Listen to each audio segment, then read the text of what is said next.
Okay students, welcome back to the last class of first chapter, that is typical configuration of computer system. So till now we saw what is a computer, some terminology related to the computer, motherboard, types of motherboard, its characteristics in detail about its components, okay, and we saw regarding memory also.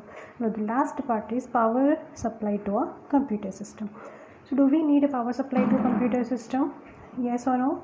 Yes, we need. Why?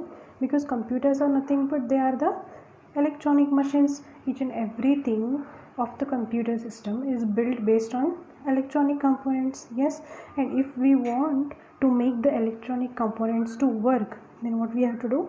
We have to supply a power to the systems.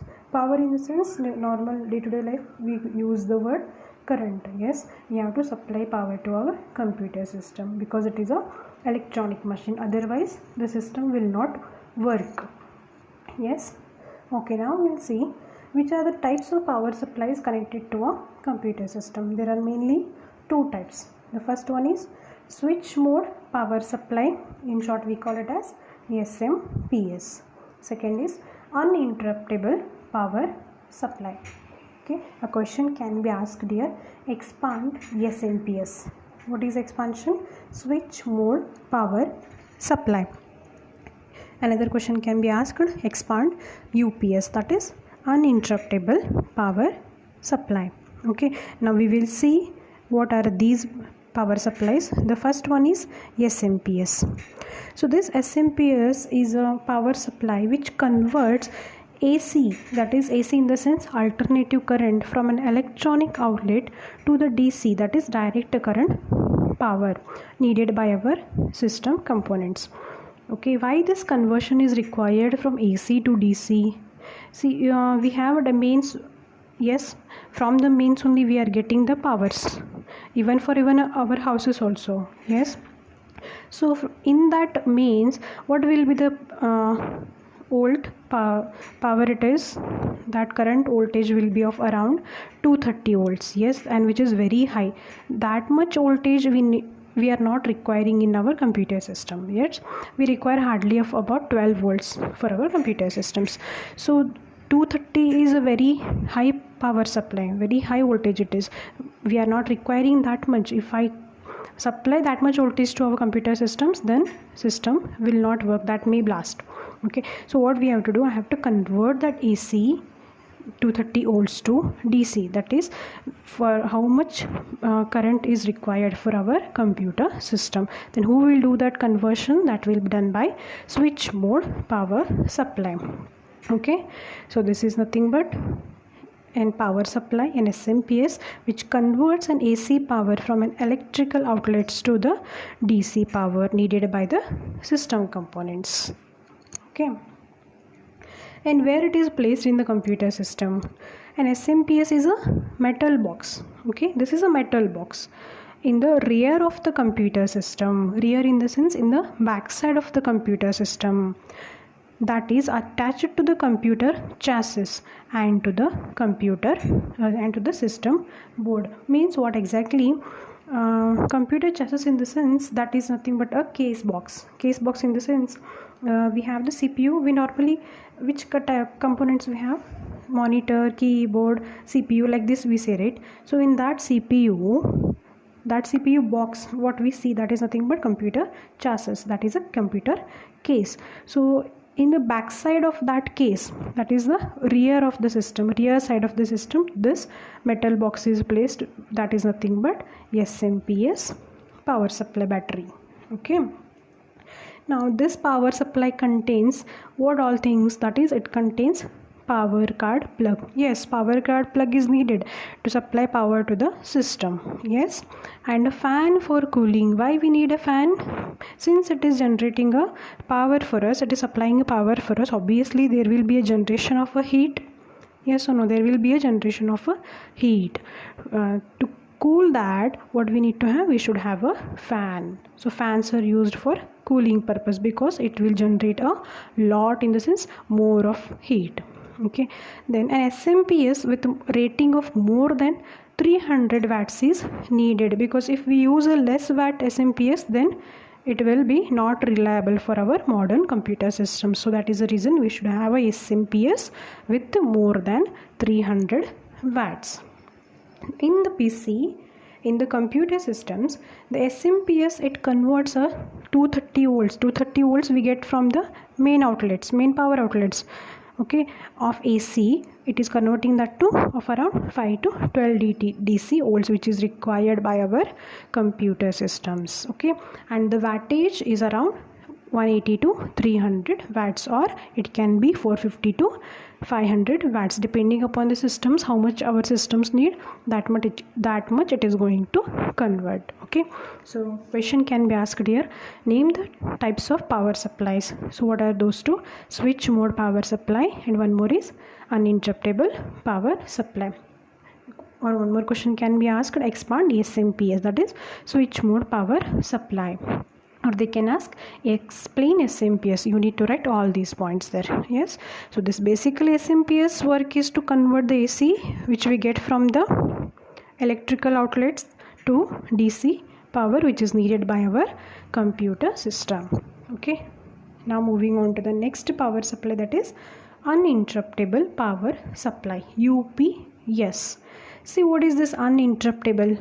Name itself says uninterruptible, without a disturbance. Yes. See, using SMPS, what we can do, we can run our computer system, because it is supplying a power to our computer system. Yes, that is from the mains. But if the main power goes off, then what will happen? Our computer system will get off, right? Yes. Suppose you have opened a Word file, you have not saved that file, simply you are typing some data. After typing, you have typed half pages of data, and what will happen? The power goes off. What about the data you have written, you have typed? That will be vanished, right? Because that is present in the RAM memory. Okay.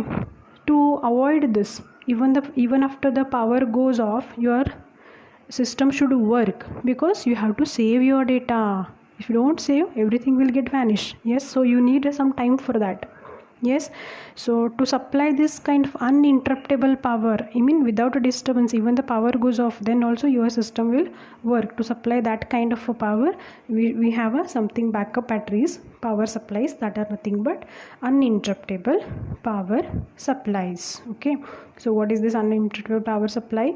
This is an UPS, is a power supply that includes a battery to maintain power in the event of power failure.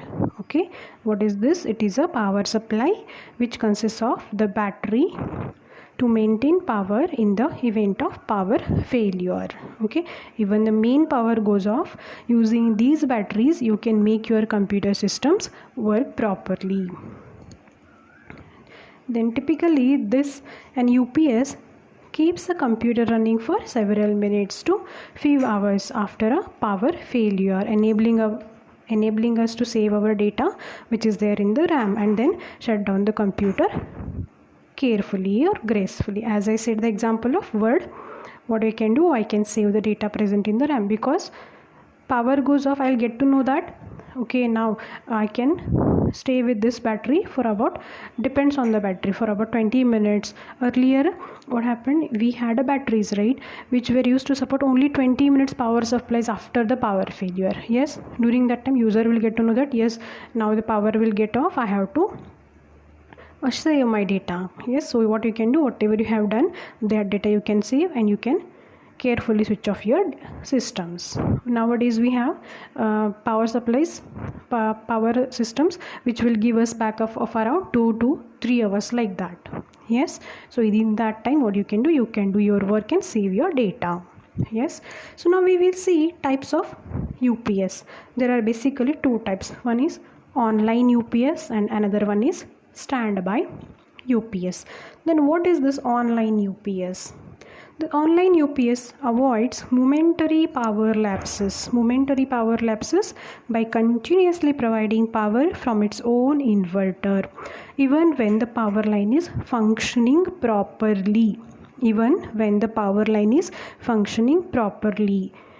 It is more costlier than standby UPS. Means what? So this online UPS will work even when you have a power supply to your computer systems from the mains. Even during that time also, this power line is functioning properly. Means what? Right now you are working, so you have on your system, you have an online UPS. Then what will happen? From that mains, power will be supplied to your computer systems directly, as well as that power will be provided to the inverter of this online UPS.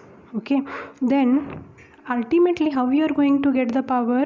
From the mains as well as from this online UPS. From both the power supplies you are going to get the power, that is from one mains as well as inverter of this online UPS. Okay, now what happens? Suddenly the power supply goes off. Then what will happen? Even though that mains line is not working, this online UPS will provide you the power from, it is going to provide you the power from its own inverter, because it is already providing. Even when you have the mains, then also it is providing. But when the power goes off, main power goes off, then also it will going to provide you the power supply. Okay, so the user will not come to know that, will not get any disturbance for doing his work, because as soon as the power goes off, whether the power is there or no, this battery is supplying you the power. Okay, so next, moving on to the next UPS, that is standby UPS, or it is also called as offline UPS. Okay, what it does, it monitors the power line and switches to a battery power as soon as it detects a problem. Here, what is the difference? See, in this offline UPS, you will get the power from main switch. You will get the power from main switch to this UPS, and what it will do, it will charge its own battery. And when the main switch power goes off, what it will do? This will supply a power to your computer systems from its own battery. Okay, but what about the online UPS? Even when the main switch is working properly, main power supply is there, then also it is going to provide you a power from its own inverter. Okay, continuously, whether the power is there from the mains or no. But what happens in the offline? When the power mains electronic outlet power goes off, then only it is going to provide you the power supply.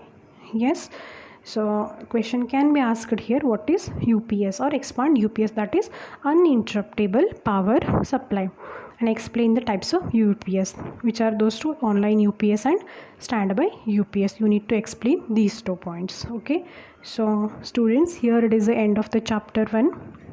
Since still we are in the lockdown, so start studying now only. This is the end of chapter 1, which carries 4 marks. In your final examination from this chapter, you will get one 1 mark question and one 3 marks question. Since it is a theoretical and a small chapter, don't leave this, study properly. Okay, now in the next session I will start with a fresh chapter. Okay, thank you.